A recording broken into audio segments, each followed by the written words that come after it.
Hello everyone, how are you all doing? I hope all of you are doing great. So as you all know, we are doing chapters from class 6 new NCERT of science, curiosity. So as you can see here, we have already done 5 chapters. If you haven't watched all the previous videos, please go through the links given in the description box. In this video, we are moving ahead with chapter number 6, materials around us.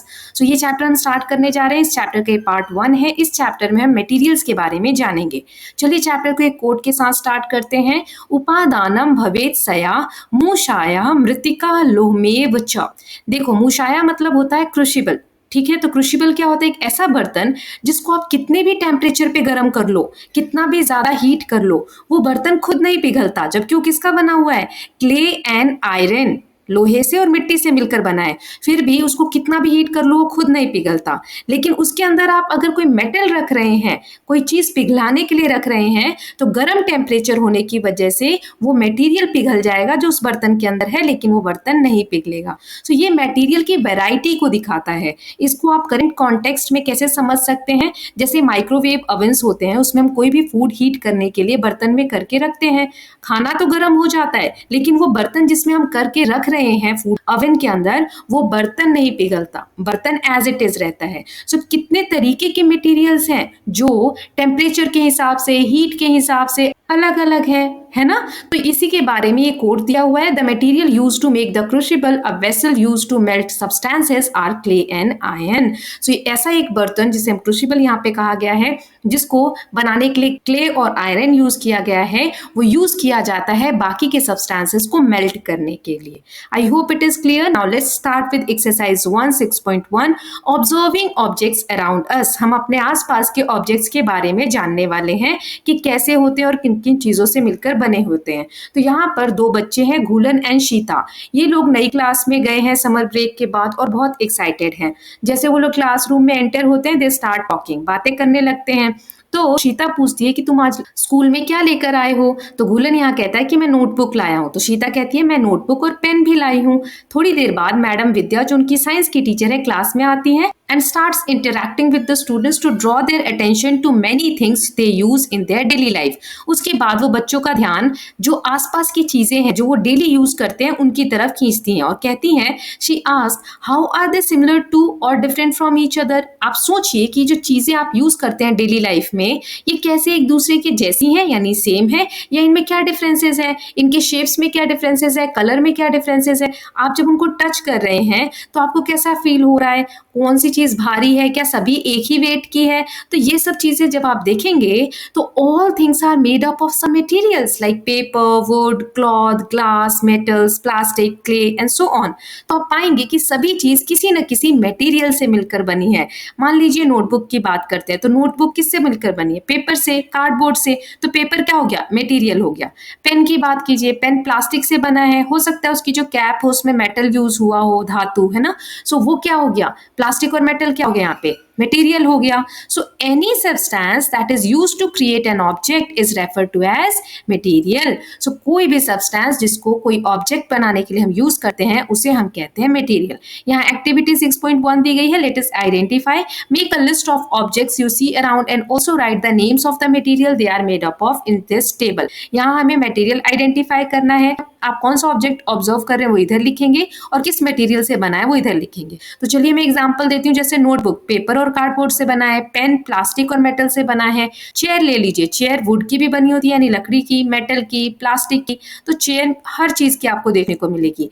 Glass bottle ले लीजिए, यानी कांच की जो bottle है वो किससे बनी होगी? ग्लास से, कांच से, है ना. So based on everyday observation one can conclude that objects are made of various materials. तो इससे हम क्या कंक्लूजन निकाल सकते हैं कि जो भी वस्तु हमारे आसपास है वो अलग अलग मटेरियल से मिलकर बनी है. नाउ डू यू नो, एक इन्फॉर्मेशन है, रीड करते हैं. The earliest pottery found in Indian subcontinent dates back to 7000 to 8000 years in the Ganga plains, Lahuradewa and in Baluchistan Mehrgarh. So इन जगहों पर हमें 7000 से 8000 साल पहले इंडियन सबकॉन्टिनेंट में सबसे पहली पॉटरी देखने को मिली है. मिट्टी के बर्तन जो गंगा प्लेन में या फिर मेहरगढ़ जो बलूचिस्तान की जगह है वहां पर मिले हैं देखने को। 4000 बीसी के ऑनवर्ड्स जब सिंधु सरस्वती सिविलाइजेशन डेवलप होने लगी, जिसके बारे में आपने सोशल स्टडीज में पढ़ा है, सो व्हील टर्न पॉटरी प्रोडक्शन होने लगे, जो कुम्हार अब यूज करते हैं मिट्टी के बर्तन बनाने के लिए। पहिए को ऐसे गोल गोल घुमाकर और फिर मिट्टी को शेप देते हैं, वो तरीका इंट्रोड्यूस हुआ। उन्होंने बहुत सारे पिगमेंटेशन मतलब अलग अलग कलर में अब उसको पेंट करने लग गए और एक लेयर बनाने लग गए, उसको डेकोरेट करने लगे। जो डेकोरेटिव कोट्स होते थे उनको वो लोग स्लिप्स बोलते थे। क्या बोलते थे? स्लिप्स। और इसमें बहुत सारे कलर पेंटिंग्स करने लग गए और इसको और ज्यादा सोफिस्टिकेटेड और ज्यादा डेवलप कह सकते हैं। कब हुआ ये? 2600 से 1900 बीसी, जो कि सिंधु सरस्वती सिविलाइजेशन के दौरान हुआ।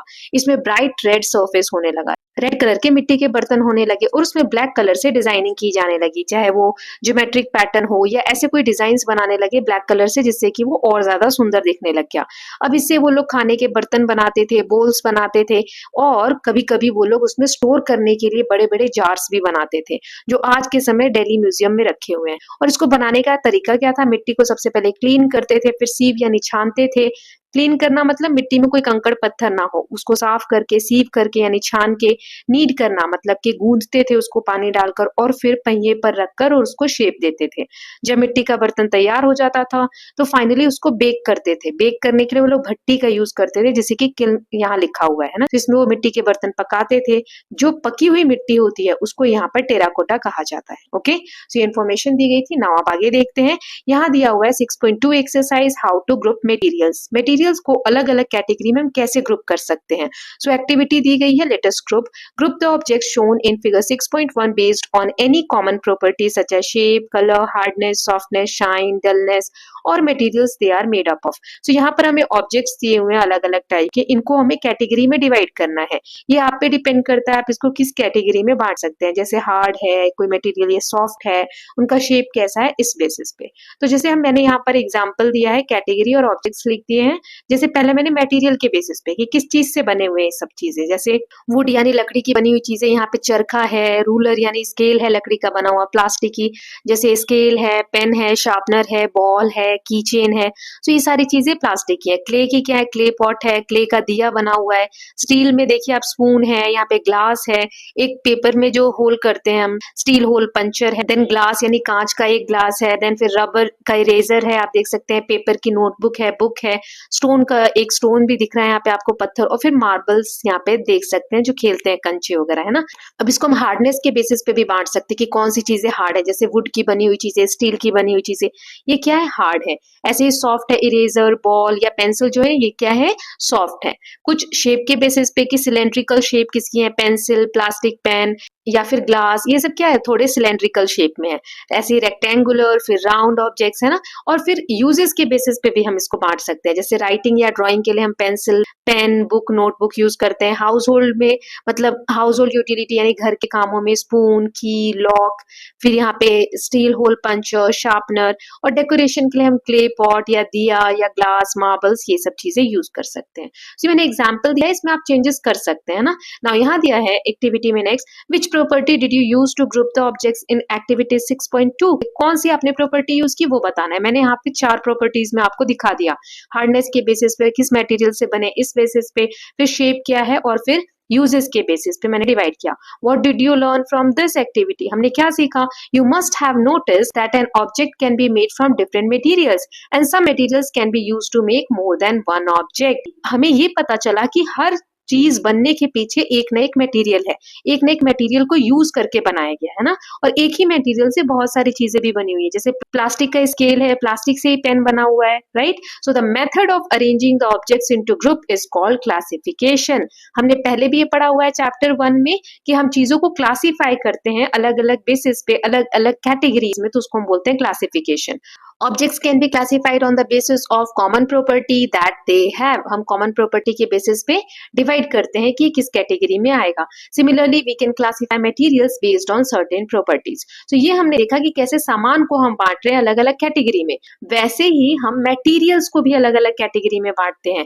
चलिए नेक्स्ट एक्टिविटी है उसके थ्रू जानेंगे। यहाँ दिया let us think what material we can use to make a tumbler. एक ग्लास है यहाँ, ये ग्लास बनाने के लिए हम कौन कौन से मटेरियल को यूज कर सकते हैं, हमें इनके नाम यहाँ बॉक्सेस में फिल करने हैं। तो ग्लास प्लास्टिक का भी हो सकता है, मेटल जैसे स्टील या एल्यूमिनियम का भी हो सकता है, ग्लास का भी बना हो सकता है, कांच का या वुड का भी हो सकता है। वुड के कम यूज होते हैं लेकिन हाँ हो सकते हैं, है ना। तो ये कुछ मटेरियल हो गए। So the material that are required to make tumbler should be capable of holding water. हमने कैसे डिसाइड किया कि किस चीज से हम ग्लास बना रहे हैं, जो भी मटेरियल हो वो पानी को होल्ड कर सके। ऐसा नहीं कि हम उसमें पानी डालें और पानी नीचे गिर जाए, है ना। सो पानी को होल्ड कर सके, ये चीजें हमने ध्यान में रखा। So what decide which material should be used for making an object. So उस मटेरियल की प्रॉपर्टी क्या है कि वो कैसे रिएक्ट करेगा और किस पर्पस के लिए हम बना रहे हैं कोई चीज। ये दो चीजें बहुत मैटर करती हैं कि हम कौन सा मटेरियल चुनेंगे किसी ऑब्जेक्ट को बनाने के लिए। We may use different material for making different parts of an object. For example a pen may be made up of material like plastic, metal and ink. So ये भी हो सकता है कि एक ही ऑब्जेक्ट यानी एक ही वस्तु को बनाने के लिए हम बहुत सारी चीजें यूज करें, बहुत सारे मटेरियल यूज करें। हो सकता है जैसे पेन का एग्जांपल यहाँ दिया है, बॉडी बनाने के लिए पेन की हमने प्लास्टिक यूज किया, कैप बनाने के लिए मेटल यूज कर लिया, उसके अंदर इंक फिल की गई है ना। तो ये सब अलग अलग मटेरियल यूज करके हमने क्या बनाया, एक चीज बनाई जिसे हम क्या बोल रहे हैं, पेन बोल रहे हैं, right. Now this girl is saying why can not a tumbler made of cloth be used for storing water. हम पानी को स्टोर करने के लिए जो ग्लास है वो कपड़े का क्यों नहीं बना सकते। Very simple, a tumbler made of cloth would leak because cloth is not waterproof and cannot hold liquid without absorbing it.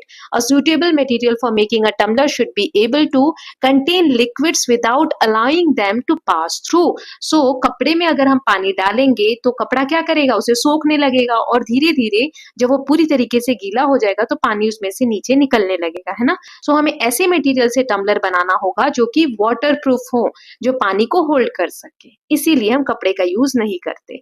फिर यहाँ दिया है would it be a good idea to use paper like material for using cooking utensils. ये कह रहा है कि paper से बना हुआ कोई बर्तन हम खाना बनाने के लिए यूज क्यों नहीं कर सकते, या क्यों करना चाहिए, नहीं करना चाहिए। सो हमें नहीं करना चाहिए, क्यों, because they can burn, get damaged with heat and are not durable enough to handle cooking processes like metal or other heat resistant materials, right। क्योंकि आग के पास जाने से तो पेपर जल जाएगा ना, तो हीट रेसिस्टेंट नहीं है, ये हीट को नहीं झेल सकता, इसीलिए हम पेपर की बनी हुई यूटेंसिल्स यानी बर्तन नहीं यूज करते खाना बनाने के लिए, right. Now this girl is saying why are different materials used for making balls for various sports. अलग अलग मटेरियल का यूज करके अलग अलग बॉल्स बनती हैं। तो इसका आंसर है different sports have specific requirement for the ball characteristics like size, weight, bounce। Her game के अलग अलग रूल होते हैं और उसी हिसाब से जिस हिसाब से वो खेला जाता है तो बॉल की क्वालिटी, या फिर कह सकते हैं किसी में ऐसी बॉल चाहिए होती है जो बहुत ज्यादा उछले, किसी में ऐसी कि ज्यादा ना उछले, है ना। सो ये सब रिक्वायरमेंट्स को ध्यान में रखकर तब बॉल बनाई जाती है। और फिर आगे का है for example a tennis ball needs to bounce high. लेकिन क्रिकेट बॉल इस तरीके से बनाया जाता है कि उसकी मूवमेंट को या वो किस तरीके से बाउंस कर रहा है उसको कंट्रोल किया जा सके। तो ये सब अलग अलग रिक्वायरमेंट के हिसाब से बनाया गया है। Now this boy is saying can a cricket ball be used to play tennis. क्या क्रिकेट में जो बॉल यूज होती है उसको हम टेनिस खेलने में यूज कर सकते हैं, नहीं, क्योंकि क्रिकेट की जो बॉल होती है वो हैवी होती है और हार्डर होती है और इसे हम टेनिस खेलने के लिए सुटेबल नहीं मानते हैं। Tennis requires a ball that is lighter and design to quick high bounces. Tennis की बॉल लाइटर यानी हल्की होती है, ज्यादा बाउंस होता है उसमें, राइट। इसी को और आगे अच्छे से समझते हैं एक एक्टिविटी के through. Let us explore. So illustrate a variety of balls that are of same size but made up of different material. So यहाँ पे देखिए अलग अलग बॉल्स दी गई है, tennis ball, cricket ball, hand exercise के लिए जो बॉल आती है वो वाली बॉल। आपको एक फिक्स हाइट तक ले जाना है इनको और ऊपर से ड्रॉप करना है, और जो भी आप बाउंस इसका रिकॉर्ड करेंगे उसको एक टेबल दिया हुआ है 6.2, इसमें बॉल्स के साथ साथ कितना बाउंस आपको फील हुआ, हाई, मीडियम और लो, वो मेंशन करेंगे। Then identify the ball that achieves the highest bounce. किसमें सबसे ज्यादा बाउंस आ रहा है वो भी देखेंगे। तो यहाँ मैं आपको बता रही हूँ, बाकी आप ये खुद भी ऑब्जर्व कर सकते हैं अलग अलग बॉल्स को थ्रो करके या फिर ड्रॉप करके, है ना। तो टेनिस बॉल में जो बाउंस होगा वो बहुत ज्यादा होगा, हाई होगा। क्रिकेट बॉल में मीडियम होगा, है ना। और हैंड एक्सरसाइज की जो बॉल होती है उसमें लो बाउंस होता है, वो कम उछलती है। एनी अदर, तो कोई सी भी कैटेगरी की आप बॉल ले लो, वो डिपेंड करता है कि बॉल का टाइप क्या है, किस चीज से बनी हुई है ना। Now discuss in class other properties of sports sports ball, जो स्पोर्ट्स बॉल है उसकी और भी कैटेगरीज है, जैसे साइज क्या है, कलर क्या है, टेक्सचर क्या है, किस गेम में किस तरीके की बॉल होती है, इसके ऊपर आप और ज्यादा डिस्कशन कर सकते हैं। अब यहाँ जो ये ऑब्जेक्ट्स दिए हुए हैं इनको अलग अलग कैटेगरी में आपको ग्रुप करना है। सो फिर से वही बात, आप इनको साइज के बेसिस पे ग्रुप कर सकते हो, कलर के बेसिस पे ग्रुप कर सकते हो, है ना। सो यहाँ पर हमें कैटेगराइजेशन सिखा रहे हैं कि कैसे हम डिफरेंट डिफरेंट चीज को अलग अलग कैटेगरी में कैसे बांटते हैं, सेम प्रॉपर्टीज के बेसिस पे।